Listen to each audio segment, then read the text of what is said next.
and welcome to the Psychology Pages, the series where I talk about what is going in my head while I'm trading. And today we'll talk about the inner voice. And let me ask you something.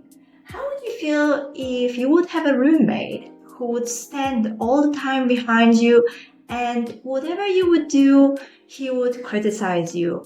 Like, what are you doing? You're an idiot. This is wrong. Like, you're not worth it. Would you keep living with them? Probably not. Probably you would kick them out or even call the police. But most of us live with such a roommate every single day. And he lives in our head. This week I was watching a perfect gold setup. 4 touch points, clean break, and someone whispered in my ear, "Don't mess it up, Viola. You're always screwing up the best ones." And I hesitated. I didn't enter this trade. I missed it. And ironically, I got mad on myself for being mad on myself. The loop? It's emotional, it's invisible, and most important, it's expensive. For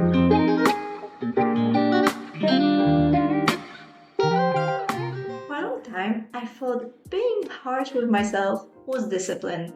I thought if I'm hard on myself after a bad trade, maybe next time I will not do this.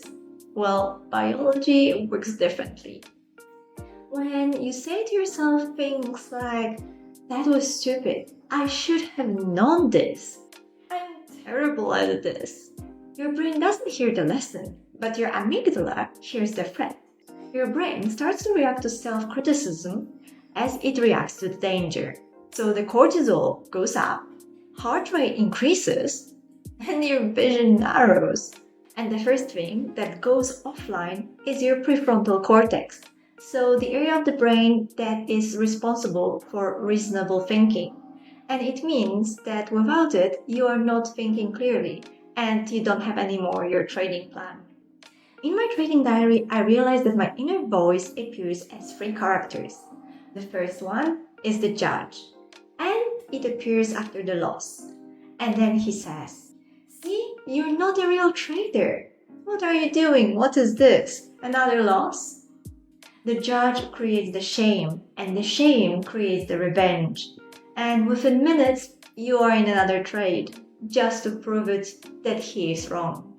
The second character is the fortune teller, and that one appears when I am in the trade. And this one says, "It is going against you. You're gonna lose $300. It will hit your stop loss." And the third character is the should monster. And this one is the most dangerous because he says, "I should be profitable. I should have taken that entry. I should known better." And the should turns the neutral charts into a high-pressure exam. And trading under pressure never ends up well. And sometimes it's 6 a.m. in the morning, and my inner dialogue is worse than the most dramatic Netflix series. If someone would hear my inner dialogue when I'm trading just one micro gold contract, they would think that I'm gonna lose the kingdom when I'm just risking $40. So how we can fix it? We cannot stop our thoughts, but we can change our way of thinking. So for each character, I was trying to create some rules that when I will realize that the character is starting to appear, I would calm it down. So for judge, instead of having a judge, I am trying to have a coach. So the judge would say, "That was a bad trade, you're failing." While the coach would say, "Noted, that was a deviation from our plan. What we should change next time." So after the loss, we can stop for 10 seconds, say "noted," like we are acknowledging that there were mistakes in that trade, but we're acknowledging them and there's no more danger. So the stress level will lower down, and then we can ask ourselves what we have learned from that loss. And this is kind of like saying to your roommate in your head, "Go, have a coffee, relax, I'm under control."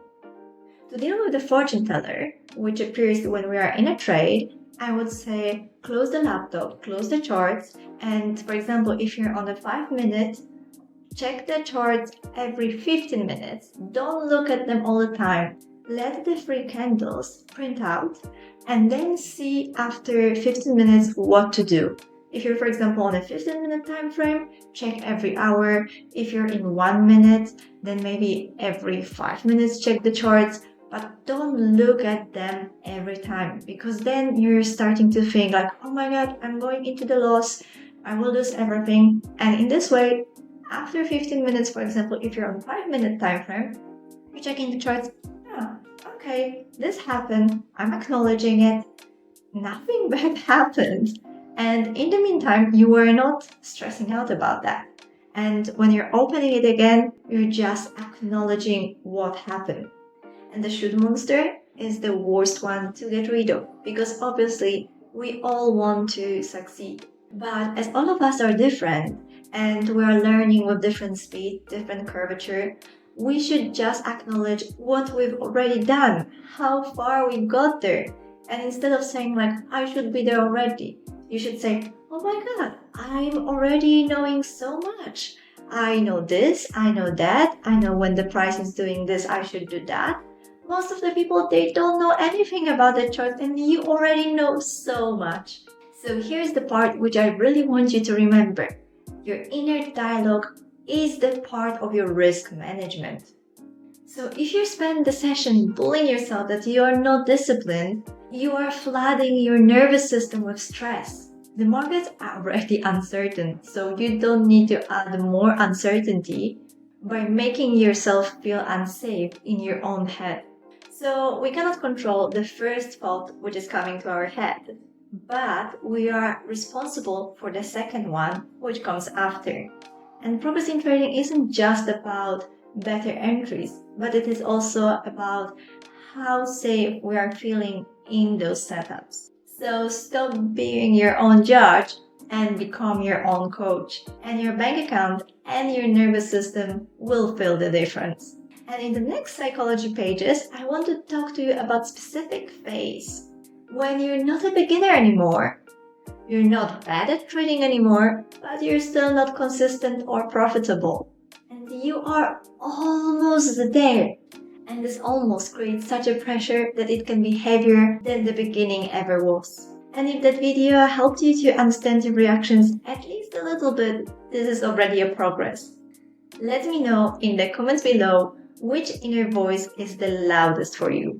Is it the judge, the fortune teller, or the should monster? See you next time. Bye!